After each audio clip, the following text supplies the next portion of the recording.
melodías de ilusión y que al abrir tus labios la luz marque el compás, llegar a donde pida el corazón, llegar a donde pida el corazón. La cosa es así.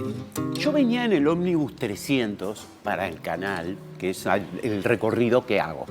Paso por un lugar que dice Clínica de Tinnitus y ahí me acordé de que el doctor Daniel Drexler, a quien conozco por haber entrevistado como músico más de una vez, se dedicaba, en su calidad de otorrino, a este tipo de enfermedades o de problemas. Cuando llego al canal, encuentro el guión y Daniel Drexler estaba en las entrevistas y es la primera entrevista que vamos a tener hoy aquí en Basta de Cháchara. Bienvenido, Daniel. Gracias. Gustazo tenerte aquí, pero ¿vos creés en que hay sincronicidades o coincidencias? Por esto traigo el cuento este del ómnibus y de la clínica, que además es a la que, ¿no? Mira, voy a citar a uno de mis grandes maestros en la vida, que es Koyuna Aroñán, un profesor de música y de vida en general. Él siempre decía, las brujas no existen, pero que las hay, las hay. Hay que respetarlas. ¿No? ¿Sos bueno en elegir maestro de vida? Creo que tuve mucha suerte, ¿no? Tuve siempre grandes referentes, tanto en el área de la música como en el área de la ciencia. Siempre caí en lugares donde me sentí muy, muy contenido y donde aprendí un montón de cosas que realmente fueron oportunidades únicas, ¿no? Yo, por ejemplo, viviendo en un país del tercer mundo, como es Uruguay, caer en un laboratorio de neurociencia con el profesor Beluti y la doctora Pedemonte, que estaba dedicado a audición durante el sueño, cuando yo lo que quería hacer era tratar el tinnitus y podíamos de alguna manera empezar a tratarlo durante el sueño. Fue una casualidad cósmica, porque en realidad la audición durante el sueño, después me enteré que Uruguay fue pionero en el mundo. Desde la década de 40, con el profesor Helio García Aust, y yo tuve la suerte, ¿entendés?, de estar acá y caer en un laboratorio que exactamente me daba una cosa preciosa para la idea que hemos tenido para el tratamiento del tinnitus. ¿Y la voz de la entropía tiene algo que ver con todo este tipo de situaciones? Mirá cómo lo concatenamos, ¿no? Todo, ¿no? Bueno, ¿qué es el disco, obviamente, que justamente no es vamos a casualidad. estar hablando? No es casualidad, yo creo que no. Yo durante mucho tiempo sentí que mi vida estaba disociada, ¿no? Que de un lado estaba la medicina y la ciencia y del otro lado estaba la música. En los últimos 10, 15 años entendí que en realidad todo está unificado en la forma en que yo fui acomodando las cosas en la vida, ¿no? Entonces, hoy en día, todo lo que me pasa en la ciencia de alguna manera repercute en la forma que escribo canciones, y la forma que escribo canciones y lo que hago en la música repercute claramente en lo que hago en la medicina. Obviamente que la idea esta de entrar en contacto con la entropía, que es una ley de la termodinámica, fue algo que tuvo que ver con ese lado más científico, pero sin lugar a dudas veo a la ciencia cada vez más poética, sobre todo la física cuántica, ¿no? Que cada día más vos lees un libro de física cuántica y parece un libro de poesía. Y ahí para mí hay una gran fuente de inspiración, cómo estas grandes ideas de cómo concebimos los humanos que funciona el cosmos, ¿no? Encontrarles el lado poético y de alguna manera empezar a escribir sobre eso. Y encontrar cómo se encuentra el lado musical a ese tipo de ideas, ¿verdad? Claro, porque la letra, la palabra, uno la puede domar, tal vez, ¿no? Bueno, la música, si sos músico, no, también. Claro, se supone que también. Pasa que en la canción van de la mano. La música y la letra y la música, la letra y la melodía tienen que ir muy bien engarzadas, ¿no? Entonces, en cierta medida, yo creo que se trata un poco también de respetar la musicalidad que el propio idioma tiene. Nosotros nos olvidamos que estamos cantando cuando hablamos. Pero escuchás a un cordobés y enseguida te das cuenta que canta, y para él somos nosotros los que cantamos, ¿no? Muchas veces se trata simplemente de respetar la propia melodía que trae el lenguaje, ¿no? Y correr un poquito para acá una nota, correr otra nota para acá, pero en definitiva uno lo que está haciendo es Yo tengo la sensación, aparte mágica, que cuando uno respeta la musicalidad propia del lenguaje es cuando realmente se producen los hallazgos entre letra y melodía.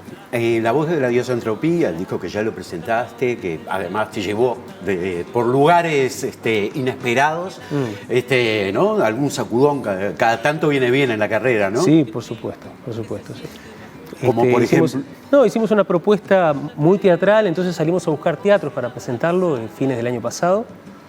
Y bueno, lo presentamos en la Zabala Muniz, acá en el Teatro Solís, en Casa Natura, en San Pablo, que es un teatro también al cual yo nunca había ido y me llamó mucho la atención que aceptaran la propuesta. El Teatro San Pedro de Porto Alegre, que es vendría a ser como el teatro de la Plaza de Porto Alegre, el Teatro Solís de Porto Alegre. Y después apareció el Teatro Astros, en la calle Corrientes. Y eso fue un sacudón, ¿no? Y un susto de esos lindos, ¿no? Como decir, bueno, un desafío. Claro. Vamos a pararnos en... O sea, mi primera reacción fue, no, pará, la calle Corrientes todavía. Y después dije, ¿por qué no? No, vamos, hay que salir, hay que aceptar los desafíos que la vida plantea. Y bueno, fue muy lindo. ¿Fue escrita en pandemia o...? Sí, totalmente. Yo en la pandemia me encontré con esa idea de que existe una ley suprema en el cosmos que lleva todo hacia el desorden. O sea, la principal ley de la ciencia, que es la ley de la entropía, básicamente dice que las cosas tienden a desordenarse. Nada se ordena espontáneamente. Entonces, me cayó la ficha de que estamos permanentemente nadando en contra de una corriente entrópica, ¿no? Tratando de ordenar cosas que a la larga las vamos a perder. Es como embestir molinos de vientos. El final del universo es disperso, no es ordenado. Ahora, ¿no es loco que, por ejemplo, el ser humano, o inclusive la música misma, inclusive tu propia música, cada vez sea menos entrópica o de repente más compleja y mejor todavía? Bueno, parece que tiende al orden. Está buena la pregunta, ¿verdad? Dame un segundito a ver cómo te la respondo. Pero podemos hablar de un yo tema. creo que, claro, hacer una obra de arte es también una lucha contra la entropía. Crear un ser humano es una lucha contra la entropía. Es ordenar moléculas y átomos para que algo funcione durante determinado espacio de tiempo. Son todas, vistos desde esa óptica, son todas embestidas de molinos de viento, son quijotadas, ¿no? Y yo creo que la vida, básicamente, es importante tener esa dimensión quijotesca, ¿no? Hacer cosas sabiendo aún que son inútiles, ¿no? Que a la larga todos vamos a desaparecer, tenemos un contrato a término. Bueno, pero mientras estamos acá, embistamos molinos de viento tranquilamente, y esta idea de hacer estas estructuras antientrópicas, que son estas canciones, y grabarlas y ordenarlo y salir a presentarlo, no es más que una embestida de molinos de viento. En eso estamos, y la verdad que me parece que es la forma más linda de pasar la vida. ¿Cómo elegís los ritmos? ¿Salen solos? Mirá, cada vez más dejo que los ritmos me elijan a mí.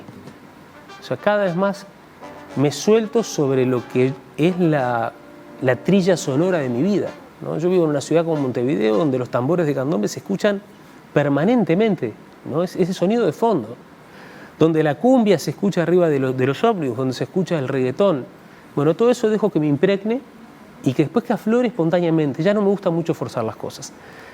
Quizás en los primeros discos tenía como una intención de, bueno, voy a cambiar el mundo. Entonces, bueno, y hoy en día digo, no, voy a tratar de pintar mi aldea.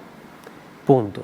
Entonces, que las cosas que están ahí en la vuelta, de alguna manera, afloren adentro de las canciones, y que sea natural lo que sale en las canciones. ¿Cómo va a ser el show? La dinámica, ¿cómo vas a luchar contra la entropía el día del show? Va a ser una lucha cuerpo a cuerpo contra la entropía. Va a haber justamente momentos de orden y momentos de gran desorden. Es un concierto que está planteado para ser arriba de un escenario de teatro. Tiene dirección teatral de Abril Pereira, con lo cual por primera vez en mi vida empecé a trabajar aspectos de movimiento en escenario. Martín Pisano, que es el músico que me acompaña, también tiene formación en la EMAD. Entonces hay como todo un rollo de movimiento arriba del escenario, de expresividad de las canciones, de jugar con cuestiones que son más ordenadas, con cuestiones que son absolutamente caóticas, ¿no?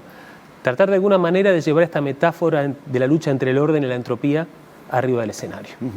Que era para lo que nos teníamos que encontrar hoy en el día. Sí. Hoy todos los caminos conducían a que nosotros nos teníamos que encontrar de alguna manera u otra. Y después de mucho tiempo. Y además después de mucho tiempo. ¿Cómo corrió el disco desde octubre del año pasado hasta ahora, digo, dentro del formato calculo yo vacaciones?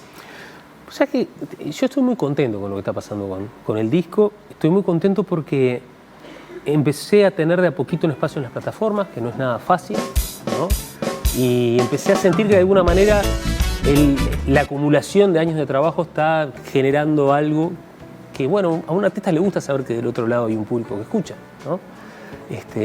Empezó a llegar gente a los conciertos de una manera que antes no llegaba. Por primera vez en la Zabala Muniz agoté entradas en Montevideo. Montevideo es el lugar más difícil del mundo para tocar, porque todos sabemos que hay más músicos que público. Entonces, fue la primera vez en mi vida que abrí una sala y se agotó, ¿no? Eso es nuevo, tengo 54 años, ¿no? Digo, ya era hora. Bueno, Churchill le llegó creo que hasta los 70 y pico, 80 y largo. No, yo no tengo problema, sé que llegar a hasta ser los primer 70 y pico. ministro, ¿no? Digo, antes. Si tengo que esperar, incluso ya lo que está pasando me gusta, ¿no? O sea, para mí es un privilegio poder subirme a un escenario a cantar. Lo considero así, ¿no? Y a medida que voy avanzando en la vida, cada vez lo veo más como un privilegio, como un motivo de celebración profunda y como una gran embestida de molinos de viento, que eso me encanta cada vez más. Vos sabés que el otro día, leyendo una antropóloga de la moda, ella decía algo que era, le preguntaban cómo salía la humanidad de una pandemia, ¿no? Y ella decía que siempre los seres humanos en todas las catástrofes, luego de todas las guerras o tragedias o epidemias, querían dos cosas. El ser humano solo quería dos cosas: seguridad y bailar. Y creo que no fue de golpe, pero la gente la seguridad ya creo que la conseguimos. Ahora conseguida la seguridad me dio la sensación de que estamos cada vez yendo a más. A más fiestas, más toques, más música, más. Muchas veces uno valora las cosas en la ausencia, ¿no? Cuando de golpe me quedé encerrado en casa, los primeros meses fueron, bueno, está bueno, me cierro a leer, a mirar películas, a escribí un disco entero, escribí otro disco más. Después, cuando empecé a sentir esa sensación de no estar viajando, empecé a valorar lo que significaba, de vuelta, lo que estaba diciendo, ¿no? El privilegio de poder subirte a un escenario, de tener un momento de conexión con mucha gente, de que tu vida esté volcada a generar emociones y a repartir empatía y a recibir empatía, ¿no? Eso, cuando no lo pude hacer durante el año y medio siguiente a estos primeros meses de pandemia, wow. Y cuando volvió, ¿no? Cuando salí el año pasado de gira y me fui de vuelta a Brasil, fuimos a San Pablo, a Porto Alegre, a Buenos Aires, acá a Montevideo, después a La Paloma, al Polonio, a Punta del Este. Qué cosa preciosa que es esto, ¿no? Que realmente, ¿no? Que más allá de todas las dificultades, porque es durísimo ser músico en Uruguay y en cualquier lugar del mundo, es muy duro. Uno justamente nada permanentemente contra una corriente entrópica de tratar de hacer algo que es absurdo, ¿no? Porque estás haciendo algo que es absurdo, que nadie te pidió que seas músico, y sin embargo, después que lo estás haciendo, en determinada medida empieza a tener un sentido para vos y quizás también para la gente que te viene a ver. Entonces, yo creo que la pandemia tuvo un efecto sobre mí, particularmente, de tomar conciencia de lo que estoy haciendo, celebrarlo y tratar de disfrutar la vida a pleno. Eso es un poquito la sensación que yo tengo de salida. Me hizo mucha gracia lo que dijeras de bailar, porque por primera vez me estoy animando a bailar arriba del escenario, tengo coreografías bailables arriba del escenario, soy un anfibio, no es lo mío, pero le meto mucha onda, mucha actitud y la verdad que me hace mucho bien. La nueva generación de músicos, digo, por poner un ejemplo, Catherine Werner, lo ve arriba del escenario y te das cuenta que hay un conocimiento que de repente la generación anterior no tuvo o no necesitó. Sobre todo el medio de la canción de autor, ¿no? Siempre estuvo muy ligado a una estética que no sé, era como una antiestética en un punto. Sí, sí, ¿no? claro. Tipo, no me voy a preparar para arriba del escenario, voy a tratar de estar lo más natural posible, voy a estar quietito, no me sentado. Visto, Lo que importa es la letra que estoy mandando y nada más. Yo en cierta medida vengo de ahí, ¿no? Sin embargo, empecé a descubrir que el movimiento es una cosa maravillosa, es una cosa absolutamente necesaria, liberadora. Empecé a descubrir también que es linda la fantasía, que es lindo que vos vayas a un concierto y que te lleven a otro lugar, ¿no? A otro mundo, ¿no? Y bueno, todo eso lo estoy llevando de a poco arriba del escenario. Voy vestido con una indumentaria que es muy particular, es de un diseñador de Buenos Aires que nos hicimos muy amigos, Pani, y es una indumentaria que está inspirada en los animes japoneses. Entonces fue muy loco porque el tipo cuando me puse el traje, es un traje que uso, ¿no? Pero es un traje muy raro, ¿no? Y me dice, este traje te va a dar poderes cuando te subas al escenario. Y yo me reí, dije, me lo está diciendo joda. Y lo miré y me di cuenta que tipo, él cree profundamente en eso, ¿no? Y vos sabés que la primera vez que salí del escenario con ese traje dije, opa, acá estoy. Es que sos otro. Soy otro, soy un personaje de anime Claro. y acá estoy, ¿no? Acá voy a entregar mis canciones a ver de qué manera pasa esto, ¿no? Todo eso es, te diría que es de los últimos 10 años en mi vida y mi intención es ir cada vez más para ahí. O sea, a contracorriente, ¿no? A medida que voy siendo más adulto y entrando lente progresivamente en la década de los 60, ya me faltan 6 años nomás, no me extrañaría que a los 80 ande bailando, si sigo vivo, ¿no? Ande bailando frenéticamente arriba de los A escenarios. contracorriente ahora se explica, pues, no sé, escribir una melodía y una armonía, ¿no? Porque digo, generalmente todas las músicas de ahora tienen solo ritmo, ¿no? O sea, son ritmo. A mí me da la sensación digo, Tienen de que es han verdad que perdido no tienen toda... un foco importante en la armonía. Tienen sí, ¿no? Y esto lo digo en relación a algunos reggaetones que he escuchado por ahí, tienen una tremenda capacidad de hacer fluir un texto, ¿no? Y eso no es poco. Mira, Eso no es poco. Es verdad que generalmente las estructuras armónicas son muy estándar y están centradas en un círculo de 3, 4 acordes que se repite y se repite y se repite, pero sobre eso va apareciendo un texto que es como un mantra y hay que saber reconocerlo eso también. Ojo, a veces nos olvidamos que cuando yo era un adolescente, la música que se escuchaba básicamente en el mundo era música en inglés. Hoy en día las 10 primeras canciones más escuchadas en Spotify, 6 son en español. O sea, también está dando un mensaje. como todo, ¿no? En el paquete viene un montón de basura, vienen toneladas de basura, que de eso no vamos a hablar porque ya lo sabemos, pero vienen joyas en la basura y nuestro idioma en particular está ocupando un lugar que antes no ocupaba y eso es digno de tener conciencia de eso, ¿no? Daniel, ¿cuándo te podemos escuchar entonces con a la diosa Entropía? A vos y a la diosa Entropía. ¿Cuándo La nos voz de la escuchamos? diosa Entropía el 29 de abril, sábado 29 de abril, en las queridísimas Sala Cita Rosa, que también un reencuentro con esa sala que hace 5 o 6 años que no tocó ahí. Así que un placer encontrarme con ese escenario tan querido. Perfecto.